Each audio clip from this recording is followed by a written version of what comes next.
నమస్తే అండి. బీట్రూట్ రసాన్ని చేసేసుకుందాము. ఇది చాలా వెరైటీగా ఉంటుంది. ఇప్పుడైతే ముందు చింతపండుని కొంచెం ఒక నిమ్మకాయ అంత చింతపండుని మనం తీసేసుకొని వాటర్‌లో కడిగేసుకొని, నానబెట్టేసుకొని పక్కనుంచుకోవాలనమాట. ఇందులోకి 2 బీట్రూట్‌లయితే సరిపోతాయి. ఇదైతే 4 మెంబర్స్ వరకు వేసుకోవచ్చు. ఇప్పుడైతే ఈ బీట్రూట్‌ని పొట్టు తీసేసుకోవాలి. తర్వాత ఉల్లిపాయలు గూడా పొట్టు తీసేసుకొని, కడిగేసి శుభ్రం చేసుకొని, వాటిని ముక్కలుగా కట్ జేసుకోవాలి. మామూలుగా అయితే రసం, టమాటా రసం అలా తింటూ ఉంటాం కదా! అలా కాకుండా ఈ విధంగా వెరైటీగా ఒకసారి ట్రై చేస్తే హెల్త్‌కి హెల్త్, టేస్ట్ గూడా చాలా బావుంటుందనమాట. చెప్పే వరకు ఎవరు గూడా ఇది బీట్రూట్ రసం అని అసలనుకోరు. ఎందుకంటే ఇది కలర్ వైస్ ఏమో టమాటా రసం లాగా కనిపిస్తుంది. తిన్నా గూడా చాలా వరకు పసిగట్టలేకపోవచ్చు. ఎందుకంటే అంత చక్కగా ఉంటుంది. ఇప్పుడైతే మనం బీట్రూట్‌ని కట్ చేసేసుకొని ముక్కలుగా ఒక బౌల్‌లోకి తీసేసుకున్నాం గదా! అలాగే ఉల్లిపాయలు, 2 పచ్చిమిర్చి. ఎక్కువ స్పైసీ అనేది ఇందులో యూజ్ చేయట్లేదనమాట. ఇందులో మనం ఏదైతే తాలింపులో వేసుకుంటామో ఆ స్పైసీసే రసానికి సరిపోతాయి. ఇప్పుడైతే ఈ విధంగా ఉల్లిపాయలు కట్ జేసుకోవాలి. ఇదిగోండి అడ్డంగా కట్ చేస్తే అలా వస్తాయన్నమాట.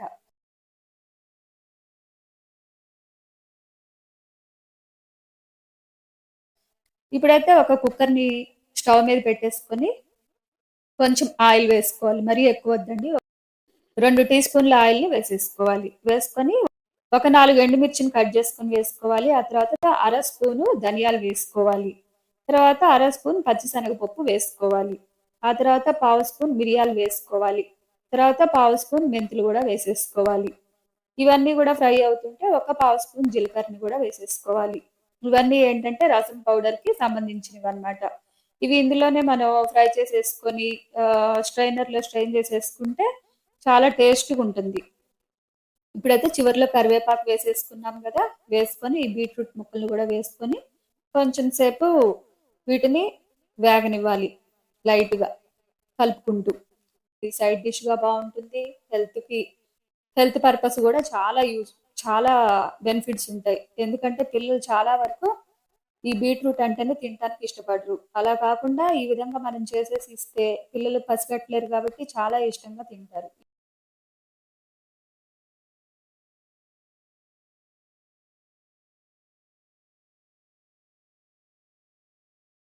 ఈ విధంగా వేగాక ఇందులో మనం ఇందాక ఏదైతే నానబెట్టి ఉంచుకున్నామో ఆ చింతపండుని గూడా వేసేసుకొని, ఆ వాటర్‌ని గూడా ఇందులో యాడ్ చేసేసుకోవాలి. ఇది చేస్తే చాలా ఈజీగా అయిపోయే రెసిపీ అండి. ఈ రసం చాలా చాలా బావుంటుందనమాట. ముక్కలన్నీ మునిగే వరకు వాటరేసుకొని ఒక 4 విజిల్స్ అయితే తెప్పించుకోవాలి. చూసారు గదా! ఇప్పుడైతే స్టీమ్ అంతా పోయింది. ముక్కలైతే ఉడికాయో లేదో చూద్దాం ఉడికిపోయాయి.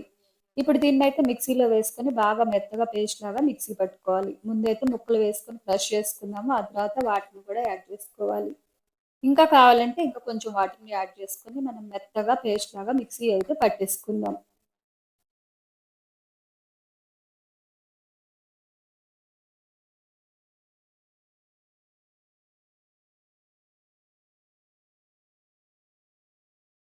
ఇప్పుడైతే ఒక బౌల్ తీసుకొని అందులో ఈ స్ట్రైనర్‌ని పెట్టేసేసుకొని వడపోసే దాంట్లో ఇందాక ఏదైతే మనం పేస్ట్ లాగా చక్కగా బీట్రూట్ మిక్సీలో పట్టేసుకున్నామో దాన్ని వడగట్టేసుకోవాలి. ఈ విధంగా వడగట్టేసుకుంటే చక్కగా ఇందులో ఉన్నటువంటి పీచంతా గూడా పైకే ఉంటుందన్నమాట.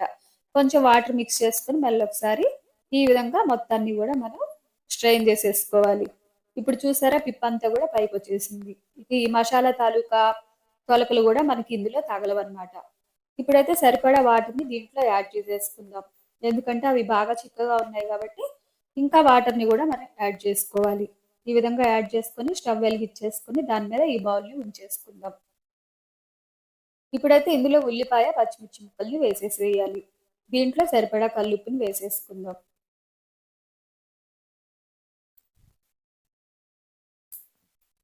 రోజు రసం ఇష్టపడే పిల్లలకి ఇది పెడితే చాలా హెల్తీ అండి. చక్కగా తింటారు గూడా. ఈ విధంగా కల్లుప్పుని వేసేసుకొని మనం బాగా కలిపేసుకున్నాం గదా! ఒకసారి ఇప్పుడైతే పసుపుని గూడా ఇందులో యాడ్ చేసేసుకుందాం. యాడ్ చేసుకొని బాగా కలిపేసుకోవాలి. కలిపేసుకొని ఒకసారి ఏంటంటే మనకి ఉప్పు అన్నీ సరిపోయాయో లేదో చెక్ చేసేసుకుందాం. చెక్ చేసుకున్నాం గదా! ఇందులో కొంచెం ఉప్పయితే తగ్గింది. నేనైతే యాడ్ చేసుకుంటున్నా. మనం ఏంటంటే బీట్రూట్‌తో పాటు ఈ చింతపండుని గూడా ఏసి ఉడికించాం కాబట్టి ఇందులో పులుపు గూడా యాడ్ అవుతుంది. ఇక టమాటా అలాంటివేమి మనం యాడ్ చేయలేదు. ఈ విధంగా ఈ చారునైతే మనం మరిగించుకోవాలి ఈ రసాన్ని. ఇప్పుడైతే ఇవి 10 నిమిషాల దాకా మరిగాయి కదా! ఇందులో ఇప్పుడు తాలింపునైతే యాడ్ చేసేసుకుందాం. ముందైతే ఒక చిన్న ప్యాన్ పెట్టేసుకొని తాలింపుకి సరిపడా ఆయిల్ వేసేసుకుందాం.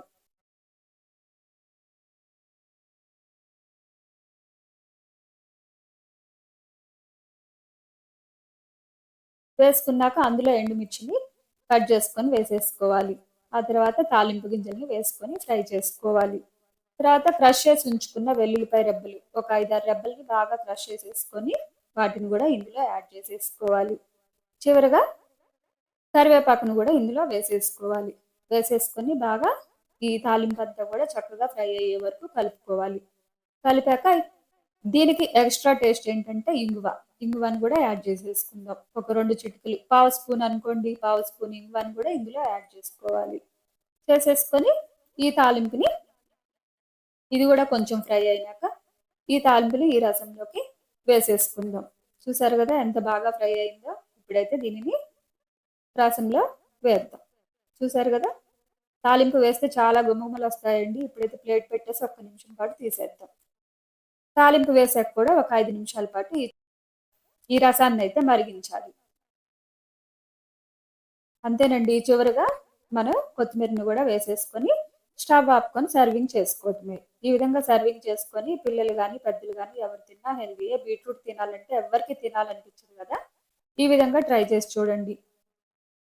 ఇది నేను డీమార్ట్‌లో తీసుకున్నానండి. చూసారు కదా ఎంత బాగుందో. ఇందులో ఈ రసాన్ని వేసి మనం సర్వ్ చేసుకుందాం. చాలా హెల్తీగా, టేస్టీగా, వెరైటీగా ఉండే ఈ రసాన్ని మీరు ఒకసారి ట్రై చేసి చూడండి. మీకు నచ్చితే లైక్ చేయండి, షేర్ చేయండి, సబ్స్క్రైబ్ కూడా చేయండి. Thanks for watching.